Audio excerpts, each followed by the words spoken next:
my health crisis gave birth to another amazing ballad that I've written, which is called Heavy on My Heart, which is the very first song I did write on my third album, Anastacia, that was my real necessary cry out for the pain that I was going in at the time, the way my heart felt like it was just so heavy. And even though it was heavy, I knew it would be okay, but it still just felt so heavy. And, for me, I think I needed to write that song to give birth to it not being heavy. And so in going through the process of writing a song called Heavy on My Heart, I realized that I became now more of an advocate of breast cancer research. I want to raise awareness in the world about young detection and early detection. And the earlier you can detect your breast cancer, the better your situation is as a survivor. The easier your survivor process is, because maybe you don't have to have chemo, maybe you just have to have radiation. There's many wonderful things that can come about by having early detection. The later you find cancer, each stage it goes into, which is, stage 0 to stage 4, you can really, be a harder survivor at stage 4. But there are survivors at stage 4 here today saying their stories. So, it's not a disease you can't live from. But I do believe that the pink ribbon, for me, resembles a very strong part of what my future is going to be like in trying to help women stay connected to their own bodies and their own love for their bodies, and realize that the breast does not make the woman. The inside makes every person. We are a community that obviously men are attracted to women because of some of their extra lovely personalities. 2 of them specifically that sit right here. And I think, unfortunately, when tossed with the scenario of breast cancer and possibly losing or deframing yourself as a woman, you feel like you've lost yourself. Well, you find the right man that doesn't claim you a woman because you've got a set of personalities.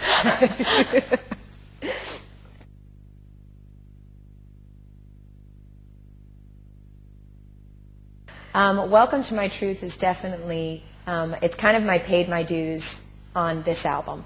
I really do write about sometimes the same things if you look at the songs and what they say. And Welcome to My Truth is just about the way that I perceive life. I perceive that no matter what I go through, it really is all about the love that I really feel about everything. Even breast cancer. I had a real joy knowing that I was gifted the blessing of going through this, because I then learned so much about something I didn't know. And then I was able to give messages out to women that didn't know it as well. And I've saved lives that I know of that went in, got tested, found breast cancer early, who never would have known if they hadn't gone in for a mammogram. So I know in my life I have made a difference in people's lives, have helped people that didn't have the voice to speak because they didn't have the platform.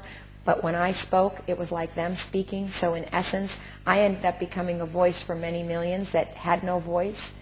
I believe that, in writing a song like Welcome to My Truth, it's about, hey, tossed in many different directions, but it doesn't mean that I have to have negativity towards things. I can still see it with love and still look at the dark cloud and go, I know there's a sun underneath there.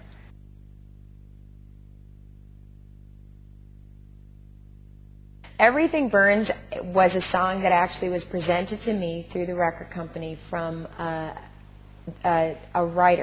writer-singer named Ben Moody. And he had this wonderful song called Everything Burns and wanted to do it on a duet side. And it was also a song that was going to be on the Fantastic Four soundtrack. So I'm not really someone that does a lot of songs that somebody else writes. I tend to write my own songs a lot of the times. And so when I heard the song, I knew it right away. I was in it to win it. It didn't matter to me. Anyone could have sung this song and it would have stayed a hit. It didn't necessarily have to be me. I was proud they asked me. I was really excited that they liked what I did vocally, and it ended up being a song I really enjoyed to have in my repertoire of music, because it really stands for great lyrics and great melody. So really loved to be a part of a duet that, you may not have been part of the creation, but just singing it in itself made you feel like you helped bring it to another place.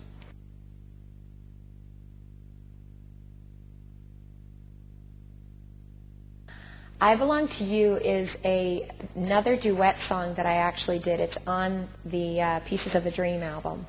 And I Belong to You is a duet with a singer called Eros Ramazzotti, who's a wonderful Italian, gorgeous singer, so yummy. And, it was really painful for me to do the duet because, God forbid, he was just really, really gorgeous and really charismatic and, wonderful singer and single and, sad experience for me. But I did it for the craft. Yes. And that's the kind of chick I am. Power to me. And so, I sing this song with this fabulous guy, and what happens is he gives me a song that has no lyrics, but it has a melody. Never have written a song like that in my life. Quite a challenge, because at first when I heard it, I thought they were words, but he speaks no English, so he's going, and I'm like, I can't understand him. His English is just so different when he sings. He's like it's so strong, his like dialect, that I can't understand what's going on with, like, what is he saying? I think I heard a word in there, but I think it was like the, and then I'm lost.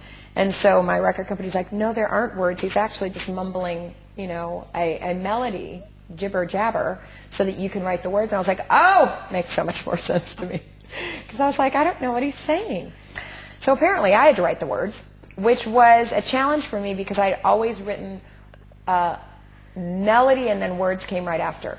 So melody would come and then words would sort of flow, sometimes at the same time, and if not, I'd always have a melody first and be able to fit in some words that sort of fit into the yodel that I started doing.